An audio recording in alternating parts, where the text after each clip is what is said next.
अस्सलाम वालेकुम नाजरीन, आप देख रहे हैं गुलकारियाँ और मैं हूं आपका होस्ट AR गुल। नाजरीन, पाकिस्तान और भारत के माबेन गुज़िश्ता 74 बरसों से मकबूज़ा कश्मीर का जो मसला है वो एक मुतनाज़ हैसियत इख्तियार कर चुका है और मसला कश्मीर को बैनुल-अक़वामी फ़ोरम पर भी बेशुमार मरतबा डिस्कस किया जा चुका है। आज भी कश्मीरी अवाम भारतीय हुकूमत और भारतीय फ़ौज के ज़ेर तसल्लुत बेशुमार मज़ालिम बर्दाश्त कर रही है। तरह तरह की पाबंदियाँ उन पर लगाई जा रही हैं और आए दिन बूढ़ों, बच्चों, ख़वातीन और नौजवानों को शहीद किया जा रहा है। मसला कश्मीर को पाकिस्तान फ़िल्म इंडस्ट्री में जिस शख्सियत ने पर्दा स्क्रीन पर पेश किया वो नामवर मुसन्निफ़ और इनकलाबी डायरेक्टर रियाज शाहिद थे, जिनकी 51वीं बरसी आज 1 अक्टूबर को मनाई जाएगी। जी, आपको बताते चलें कि रियाज शाहिद आज के सुपरस्टार शान के वालिद हैं। रियाज शाहिद की अगर हम बात करें तो उन्होंने न सिर्फ मसले कश्मीर को पेश किया फ़िल्म ये अमन में, बल्कि उन्होंने फ़लस्तीन के मसले को भी उठाया और ज़रका जैसी सुपरहिट फ़िल्म बनाई। ये दो फिल्में यहूदियों, अंग्रेज़ों और हिंदुओं की जहनीत की भरपूर अक्कासी करती हैं, जिनमें मज़लूम अवाम पर और मुसलमानों पर इंतहाई मज़ालिम ढाए गए और ये सब कुछ पर्दा स्क्रीन पर रियाज शाहिद ने पेश किया।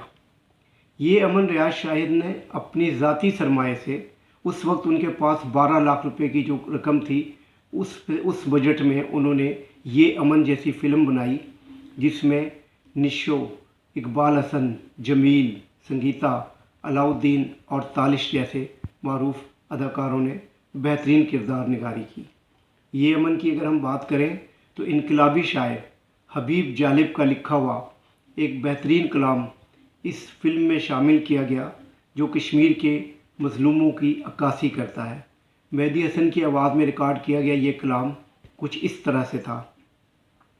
जुल्म रहे और अमन भी हो, क्या ये मुमकिन है, तुम ही कहो, तुम ही कहो।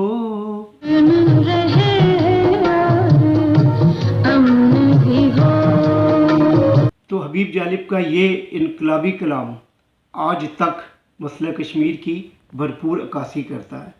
लेकिन बदकिस्मती कहिए कि पाकिस्तान में सकाफ़ती पॉलिसी ना होने की वजह से रियाज शाहिद को इस फ़िल्म को सेंसर बोर्ड से पास करवाने के लिए बेशुमार मसाइल का सामना करना पड़ा। और इब्राहिम जलील साहब ने तो एक दफ़ा कहा था कि रियाज शाहिद को कैंसर ने नहीं, फ़िल्म सेंसर बोर्ड ने मारा। मुझे भी कुछ यूँ ही लगता है। रियाज शाहिद की जद्दोजहद और फ़िल्म में बेशुमार सीन की काट छाँट के बाद बिलाखिर 1971 में ये अमन को नुमाइश की इजाज़त दी गई। अगर हम ज़रका की बात करें तो ज़रका को पाकिस्तान की पहली डायमंड जुबली फ़िल्म होने का एजाज़ भी हासिल है। ज़रका में रियाज शाहिद ने मसला फ़लस्तीन को इस खूबी से पेश किया और यहूदियों की साजिशों को जिस अंदाज से बेनकाब किया, उससे साबित होता है कि वो इस्लाम का दर्द रखने वाली शख्सियत थे। ज़रका में अदाकारा नीलो ने मरकज़ी किरदार अदा किया था। इसके अलावा इस फिल्म में एजाज़, अलाउद्दीन, तालिश मरकज़ी किरदारों में थे।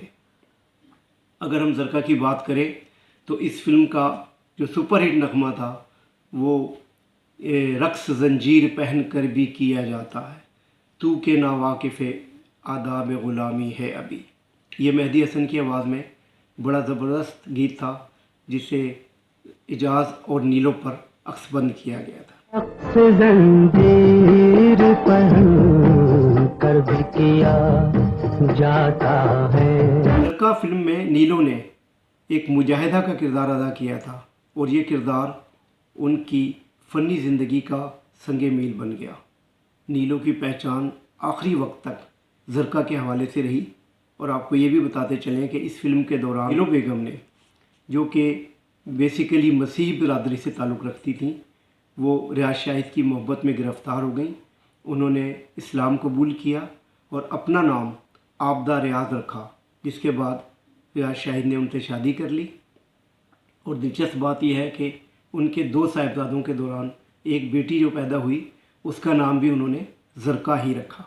रियाज शाहिद ने बतौर राइटर भी बेशुमार फ़िल्में लिखीं। उनकी हर फिल्म में कोई पैगाम, कोई मकसद, कोई इस्लाह का पहलू होता था।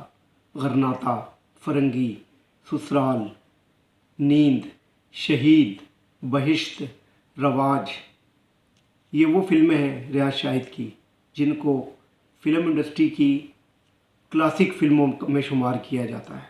खामोश रहो, बदनाम रियाज शाहिद की सुपरहिट शाहकार फिल्में हैं। उन्होंने हमेशा सुलगते मौज़ूआत का इंतखाब किया।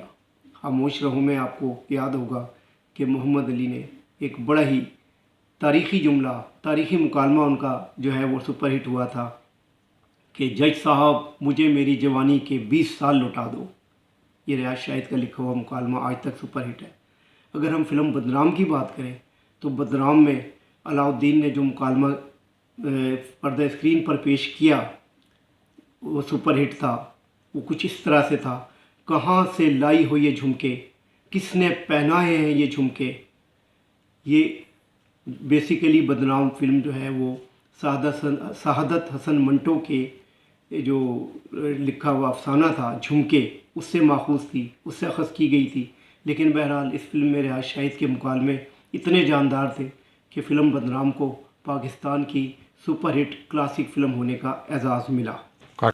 जब ये अमन के दौरान उन्होंने मुसलसल फ़िल्म सेंसर बोर्ड के चक्कर लगाए और अपनी फ़िल्म सेंसर करवाने के लिए मुख्तलिफ़ हुकूमती शख्सियात और ब्यूरोक्रेट से मिले तो उन्हें एहसास हुआ कि इस मुल्क में सकाफ़ती पॉलिसी का फुक़दान है और कोई भी फ़िल्म साज बाकायदा तौर पर हिंदुस्तान के ख़िलाफ़ ज़्यादा खुलकर फ़िल्म नहीं बना सकता। ये सदमा उनके लिए बहुत ज़्यादा जानलेवा था।